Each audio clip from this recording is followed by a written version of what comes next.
Hey guys, Shabbat Shalom.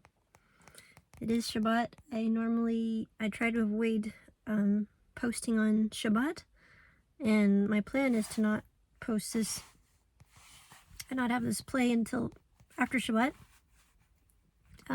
Sorry. It's like the air is really dry in here, and so all of a sudden my nose started to burn.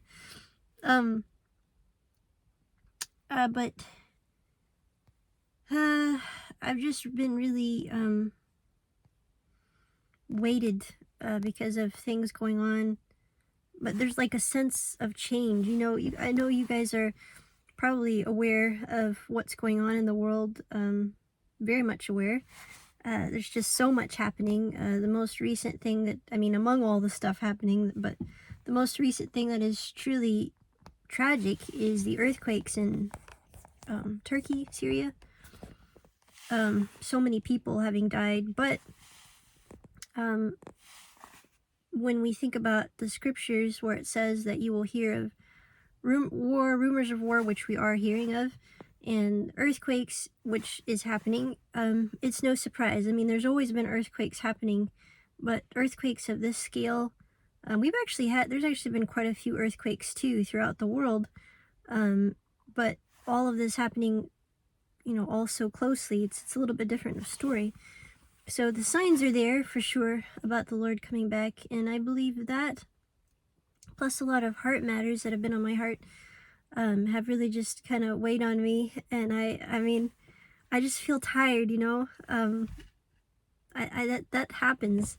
I'm not stressed, I'm not worried. It's just that understanding of everything going on, my own personal things, and there's a change in the air.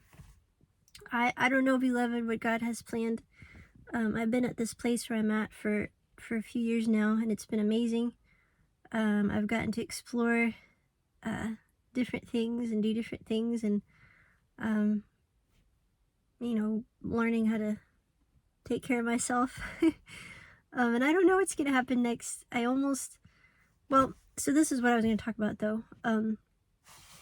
Excuse me while I sip some coffee here. I've been going more on decaf, good decaf, that's gone through the right process. Not that bad stuff. But one of my favorite coffee places, the only coffee place near my town, is shutting down. So I had to say goodbye, and they made a beautiful letter for me. So if I sip coffee here and there, you'll know why. I have to enjoy it while it's hot. So yes, be praying for, as everyone is saying, I know, be praying for the people. There are believers out there all over the world, Turkey, but for everyone. And I pray that those who have been rescued too, who have survived, that they would take a time to look at their lives and really reach out to our Creator of the universe. Because I believe that for being rescued, that God has given them another chance, those who didn't know Him, to know Him. I'm certain there's going to be stories we'll hear over the years of life-changing moments. I mean, they've had a video gone viral of a little girl trying to protect her baby brother from the earthquake rubble, and she was found, I think, after 2 days, survived. Just incredible stories. I mean, the human body, the way God made us, is amazing. Some people alive after 4 and 5 days. I mean, no food, no water, and then under stuff that's killing your body. It's just amazing. Really amazing what God can do, and what He does. And He has chosen for some to live and some people to live. And I heard in my heart a while back, prepare for war. And, when we think of that, we first think of combat. There's another kind of war to prepare for, and this is actually what I believe that scripture talks about. We are not against flesh and blood, but of principalities. And I also want to expand on that too. Something else, if I can remember. But our minds are a powerful thing. There's a lot of like supervillain hero type movies that have been coming out over the most recent years, which I think is not so much ironic or coincidence, but interesting. A lot of it is based off of how, for the people who make it through a difficult time, make it through a supervillain attack, how their mind thinks. The power of the mind is truly something. So what I have heard in my heart about prepare for war, I mean, yeah, sure, it's good to be prepared physically, prepared to defend yourself. That's important. But our minds, beloved, when you go through war, when there is war, like there has been, it's a terrible thing on your mind. Physically, too, obviously. Lack of food, lack of resources. But just that, too. Our minds to be prepared for a lack. That is something that Americans are not prepared for. A lot of Americans, especially the young generation today, are not prepared for it. COVID was a big shock to people because they were not prepared. And that is nothing compared to what is coming, beloved. Nothing. And I don't say that to scare anybody. I'm just saying that if you struggled with the COVID situation, lockdown and everything, really, really search your heart and ask God to prepare you. And I pray for that for myself too, as I think about how ugly war is. But our mind is a powerful thing, because you might be okay and something happens to your family or your friend, and you can't survive if you dwell on that. You know what I'm saying? Yes, obviously we're human. We're going to feel things. If something happens, something does happen, we are going to feel things, but you can't survive if you dwell on that. You can't survive if this happens, you know, this point A, this point B, this and this happens, and that's all you're dwelling on. You cannot. So our mind has to be prepared that, you know, it happens, whatever happens, no matter what it is, no matter how difficult it is. Like a soldier that's in battle and gets wounded, in order to survive, he gets up, he keeps moving, because if he stays down, he's not going to make it, especially if it's freezing. I know those of you who are veterans out there, you know what I'm talking about. I don't know what I'm talking about. I just know from the stories I've heard, amazing stories. You cannot stay in that spot. So I really hear in my heart that, and I know I've said that a lot, but I say here in my heart because I don't want to say God said directly this. I do believe God speaks to our heart, and I do believe God uses our emotions. Well, emotions can be deceiving, but he also uses our emotions to touch us certain ways. So that's why I keep saying in my heart that we are to be, I've been hearing, we're to be prepared for battle in our minds. So I share that too because, you know, the prophecies in the Bible about what is to happen are so very real. And it's really sad to me that there are also so-called ministries out there. And I know God judges them, not me, but it should be obvious to all of us as believers. There are ministries out there that flourish on some of these things that are sound biblical, and they're not. And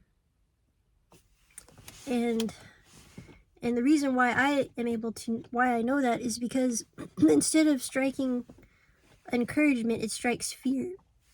Excuse me. It strikes fear in people. Beloved, God is not, he can give you a healthy respect, healthy fear for him, but he's not promoting fear. We were not designed to be afraid. What does he say? He says, be brave and be courageous. So it's disappointing. It's terrible that there are certain ministries that's just like the news, right? You gotta be afraid. You gotta stay afraid of COVID. You're all gonna die. That's not the way to live. That was a test, and that's not the biggest test. A lot more tests coming. A lot more tests. But again, it's nothing to be afraid of. It's something to be prepared for. Really be prepared for. So anyways, I think maybe only once, maybe, or twice did I ever share a dream on my YouTube channel, because there are also those who take dreams they have and they live by that strictly. beloved ones, sometimes we have certain dreams because we had too many nachos the night before. I think I've said this before, but I can't stress that enough. Our minds are amazing. They're just always going. They're never really, even when we're sleeping, our minds are never stopping, right? They're always going. And I mean, it's incredible design that God has given us in our minds. And so sometimes we have these dreams, and but yes, sometimes we have dreams that God has given us. I mean, the Bible has stories of that where God gives someone a dream. It most definitely means something, and it happens. I've had that happen. I've had dreams that are just, like I said, because of too many nachos, ridiculous dreams. And then I've had dreams where they are in fact from the Lord. And here's the thing. There's a difference. There is a difference. When it's not from the Lord, it's going to strike fear in your heart. It's going to strike confusion in your heart. God is not a God of fear. He's not a God of confusion. Now, he does give dreams that warn, but again, they should not cause us to be full of fear. They should cause us to be aware and to be actually asking and pressing into his presence to ask, Lord, how can I be prepared? What should I be doing? Reveal this to me. If you don't get that revelation right away, I've seen too many people over the years wanting to find answers for dreams, even within my own family, in books, in websites, in other sources. And if this is something that happens to you in a divine way, it's going to be something you find in God. It's not something you're going to find in a book. It's not something you're going to find on the internet. It's something you're going to find in God. And every time that I've had a dream that I knew had a meaning and I asked God about it, he answered. It wasn't always right away. Sometimes he just wanted me to be aware of something. And then when it did happen, I would recall, yes, God spoke about this to me. It's like a confirmation of that relationship, basically. I'll give you one example. Was maybe about 4 years ago, or 5 years ago, because whenever it was that I had my horse at a horse stable, I had a dream about a snake coming and try to bite me and my horse, actually. And I really felt it meant something beyond just that. Of course, there's different things about snakes, right? Biblically. And I think it was not even 2 weeks later, I had that exact same situation. Not a deja vu. It wasn't like exactly, but it really did happen where there was a snake in my horse's paddock and it was coming after my horse and I. Like, it was an angry snake.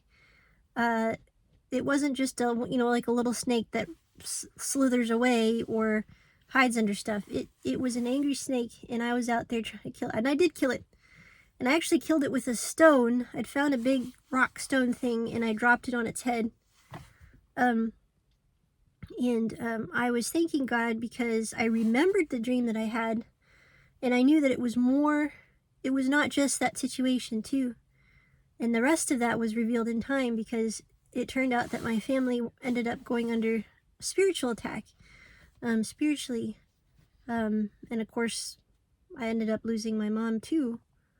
But even though I lost my mom and I had situations with my horses after that too, as many of you know, I moved out, and I've never told the whole story about that, and I know some of you still probably have questions about that, and I don't need to tell the whole story.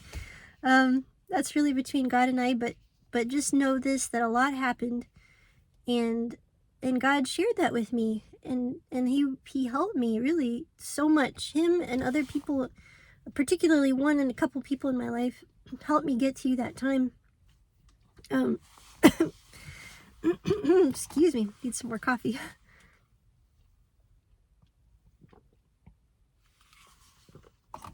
So I've had other dreams. That's just one. I'm not going to tell you all my dreams. I've had other dreams. My point being that that you look to God. So, having said that, I am going to share this one dream because I do believe it was for me, but also something for me to share it with my beloved family, all of you, for your benefit. Now, please do not be offended. If you are offended, please don't be offended with me. You can talk to God about this, what I'm about to share. So I had a dream. I had actually had a very stressful day before I went to sleep.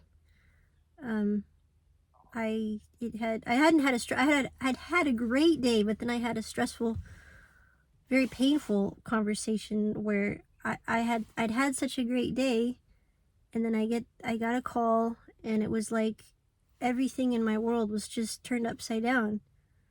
I know you guys know what I'm talking about. Sometimes it's like, I mean, that happens. You're having a great day, you're feeling good about your life, and then someone talks to you and it's like, what happened? You know, and you go from smiling all day to crying, you know, because they're just so intense, and you don't know where's right and left and right from your conversation. You just like lost.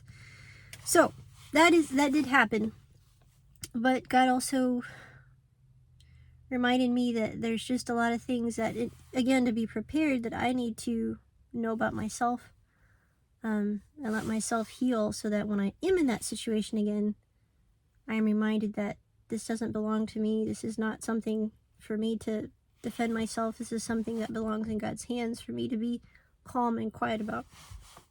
And for the most part I was, but yeah. Anyways, so that's the background. And that night, I had this dream. And in this dream, I basically, in the dream, was waking up. So I wasn't awake, but in the dream I was kind of waking up, and I'm looking at my arm. I'm in this place I don't recognize. Doesn't seem like a bad place, but I'm in a place I don't recognize. And I see on my arm, as I'm waking up, a tattoo. And I don't even know what it was. It was some little symbol of some kind. I have no idea. Maybe a flower? I don't know.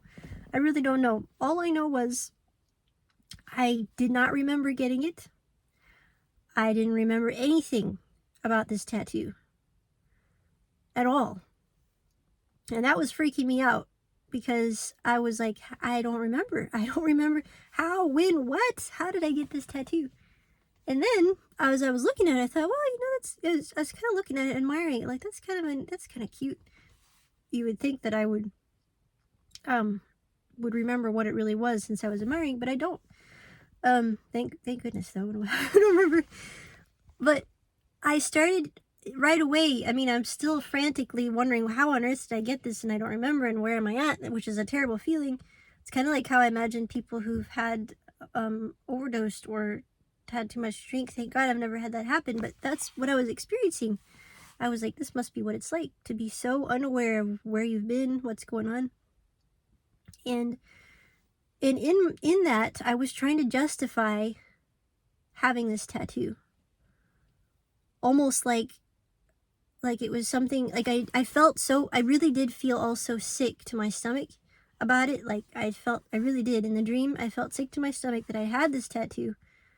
And I was trying to then quickly justify having it, which is bizarre, right? Bizarre thinking, but I just was so upset I even had it, too.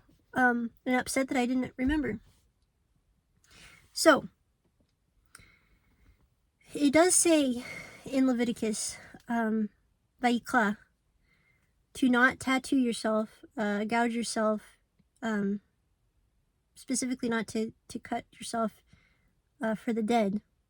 And some believers take that as, well, if I get a tattoo, I'm not doing it for the dead. Some people do get tattoos. Well, a lot of people get tattoos for the dead, like something in memory of their grandma or their mom. It's like, and it's got a date. I'm sure you guys have seen that. But some believers are like, well, I'm not doing that. I'm just getting a tattoo, so it doesn't count. And some believers are saying, well, that's all gone away with. You know, that's done away with. And it's interesting because they say that, and then they say we shouldn't murder, which is part of the commandments too. So it's like cherry picking. I'm going to pick this commandment, I'm going to pick this commandment, and all these other ones are done away with. That's what the Lord came for. They say that when the Lord said none of these, in Matthew, Matityahu said none of these will pass away until my word is fulfilled. And not everything has happened yet. He's still supposed to come back. So, anyways, I'm getting kind of on a soapbox there, because that wasn't the intent of my, and I don't want to make anybody feel bad either, but I also do not want to be silent in what is true. It is true. That is in the Bible where it talks about, where God says do not have these tattoos. So I'm not here to say that if you've got a tattoo, you are the worst person. That's not what I'm saying at all, because I have friends who have tattoos. I have friends too who got tattoos, and then the Lord convicted their heart, and they went and, their personal conviction, they went and had them removed. Some people think that's like another bad thing though, because you're like gouging yourself to have it removed. I've heard that discussion as well. So it's like, well, I mean, you don't want that tattoo, but on the other hand, is it a sin? Is it gouging yourself to have it removed? Interesting stuff to think about. But for me, my personal conviction is that a tattoo is wrong. For how I'm walking with the Lord, to go out of my way. But I am not gonna judge. I don't judge people if they have a tattoo as being less holy. They could be closer to God than I am. So I'm not judging that. I'm just saying that for me, my personal walk, that it would be wrong for me to go and get a tattoo. I would feel bad. I would feel awful about it. I really would. That is my personal conviction. So in this dream, I was feeling all that. I was feeling awful, sick. But the other part of me, which was bizarre, was that I was trying to almost to like recover, justify this. And I know I've talked a lot now. I've said so many different things about the tattoo thing. But the thing is that what I got from this dream, because I woke up before I was able to really find out anything in the dream, was God did not hide that from me, the meaning of this dream. Because it's not just about the tattoo. It really wasn't. God knows that I'm not going to try and get a tattoo. Maybe a nose piercing. I mean, like in the Bible, there's one of the gifts to, from the servant, Abraham's servant, to the young lady was some earrings and nose ring. So I thought it's biblical. But anyways, not getting a tattoo. Not on purpose anyways. But what God showed me right away, basically, and I woke up that morning with a horrible headache, by the way. I was so relieved I did not see a tattoo on my arm. So relieved. But what God showed me was that, and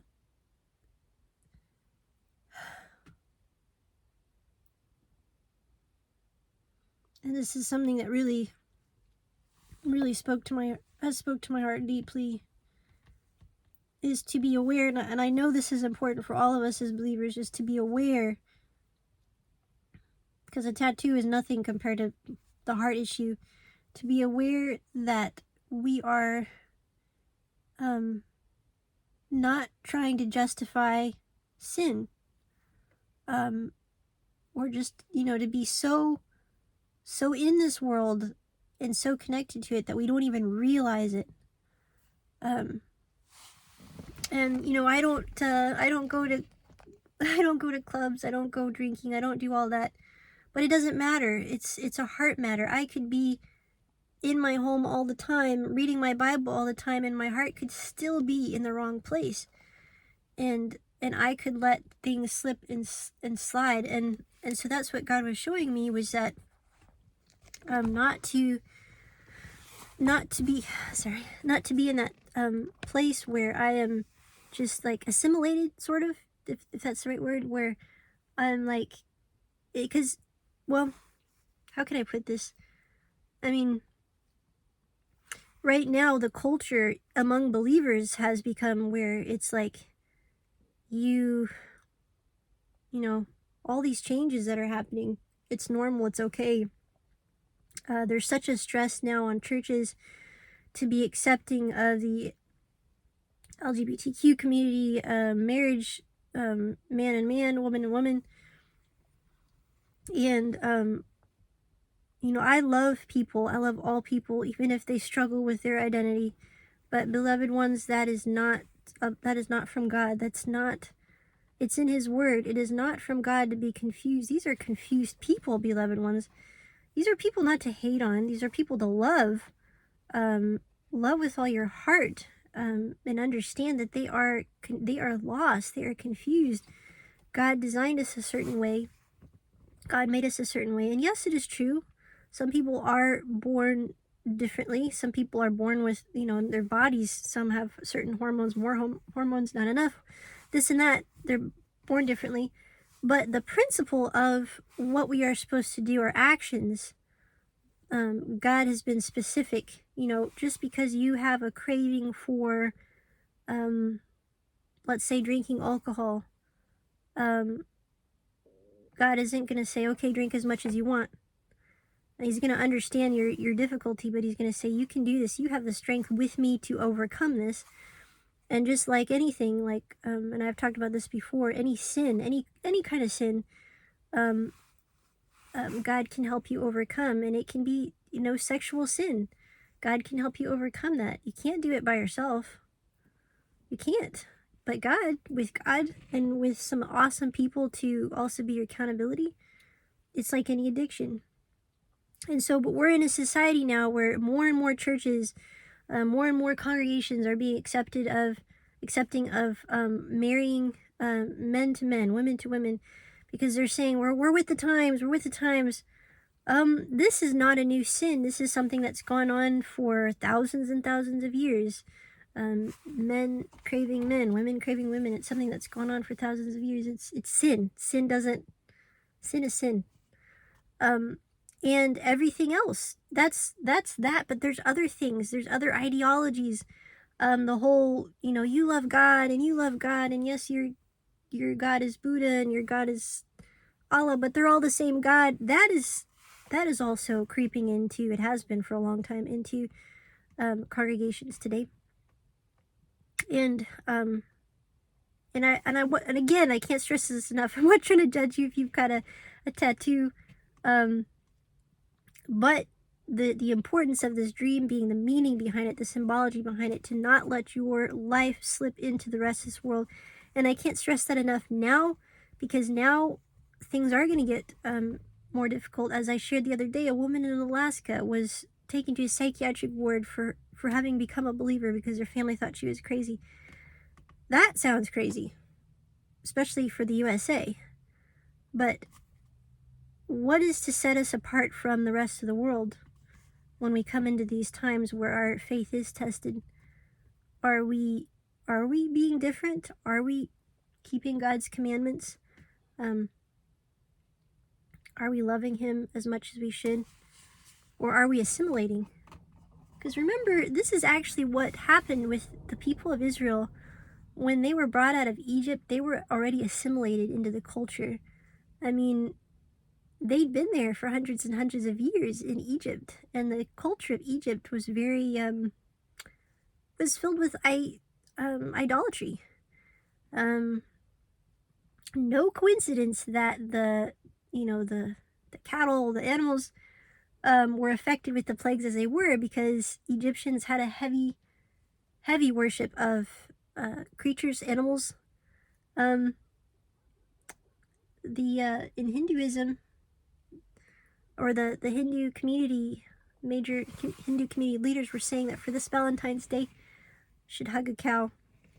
That was something we were talking about in our study. And I know it sounds funny, but the spiritual part of it, it's very real. Because we are being asked, and it's been pushed, that we eat some more bugs, not cows, not meat. And listen, beloved, I love animals, and I know how smart they are. So it's hard for me to think of, wow, we're eating these things, when being someone who's been around animals all my life, I am aware of just how smart they are. I think if more people knew how smart animals were, they'd be less likely to eat them, because they are really smart. I mean, they're more aware than most people understand. They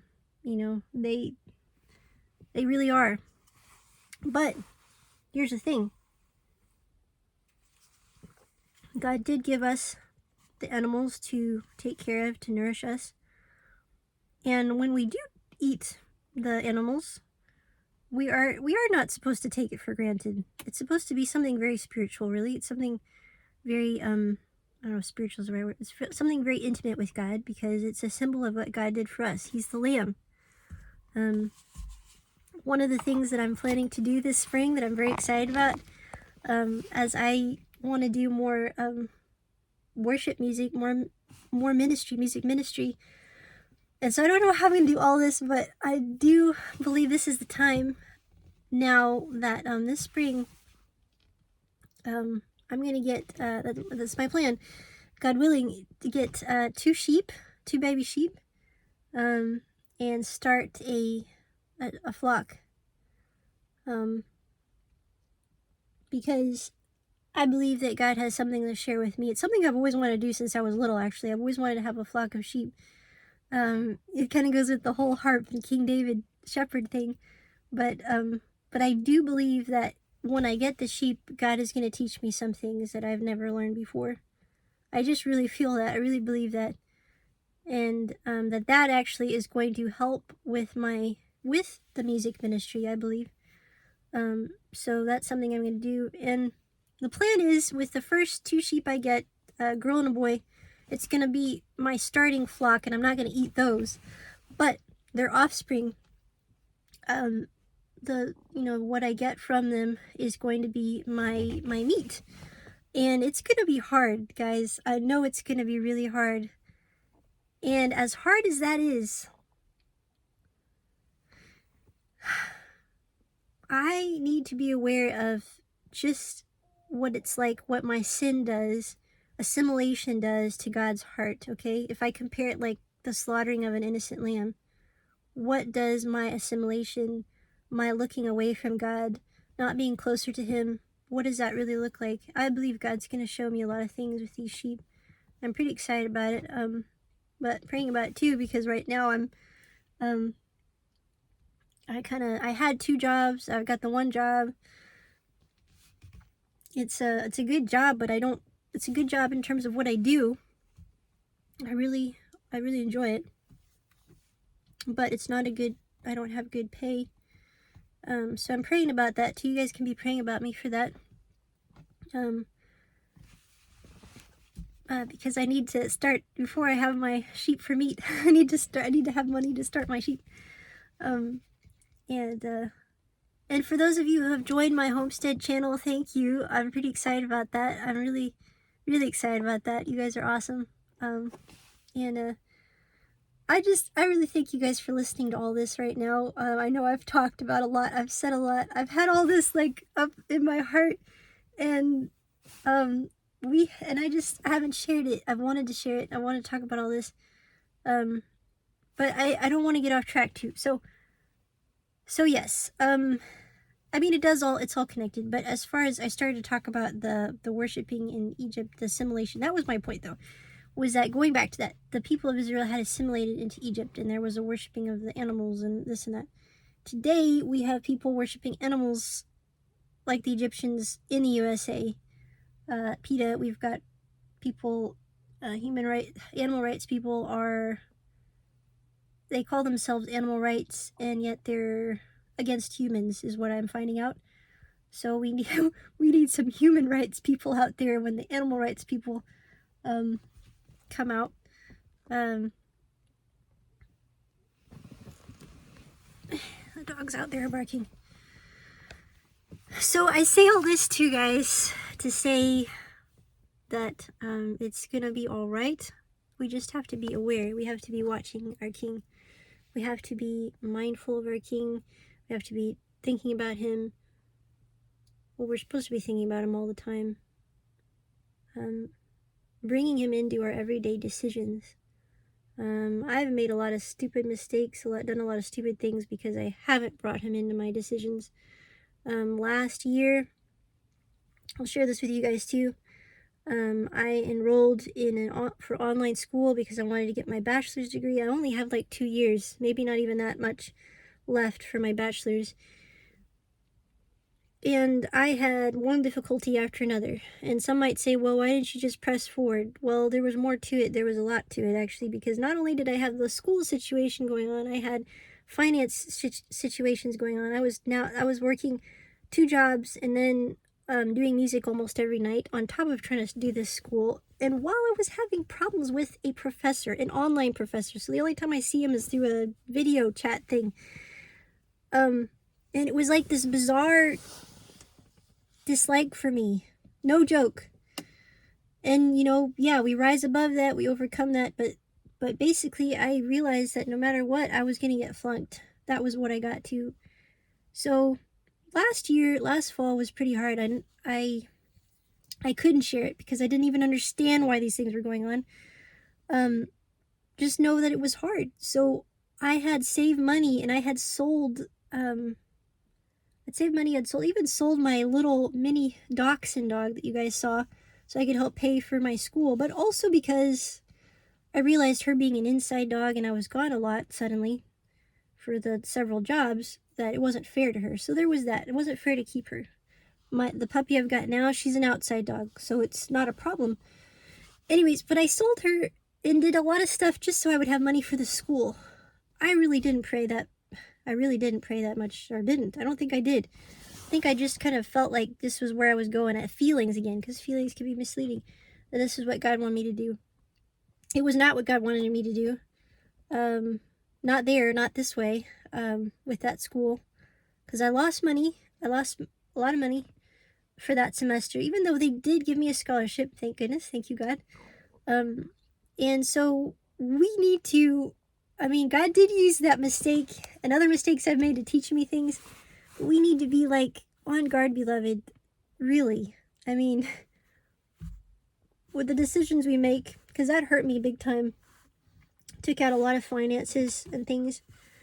I think that's just it. The fact that it was a Bible school, I was thinking, what could be wrong with that? Just because something is Bible something, just because someone is pastor something, just because someone is rabbi something, doesn't mean that it's a God thing, beloved. I can't stress that enough. I'm also hearing a lot of people who are being hurt in the community of believers. They are not God. They are not God. Pray about it. Intercede. Search. Search like you're searching for a piece of gold in a mine. Search for the truth. We learned the hard way. I learned the hard way, but from now on, things are going to be different, beloved. I mentioned the sheep. I got to pray about that a lot more too, but I do believe it's something that is supposed to be. I believe that I'm going to learn a lot more with these two little sheep than I am in 2 years' time with the school that I was going to be in, that I was in. But I'm going to pray, lots of things to pray about. Yeah, so many things to pray about. And I pray that God is blessing you. I know He is, but I pray that as He blesses you, that you seek Him earnestly, like you're seeking gold. He says, knock and you will receive. When you knock, make sure you're knocking on the right door. Okay? I love you guys. This is a long one. I didn't read any scripture. I feel like after this long I should read something. So let me I got my Bible here. It's always in my car here. Before I let you go, let's read something. And may the Lord bless you and keep you. May His face shine upon you and be gracious to you. May He give you His shalom, His peace. May He lift up His countenance upon you and give you peace. This is from Psalms 36. I just opened it. Beautiful. I'm just going to read what I opened to. 36:8. They are abundantly satisfied with the fullness of your house. Amen.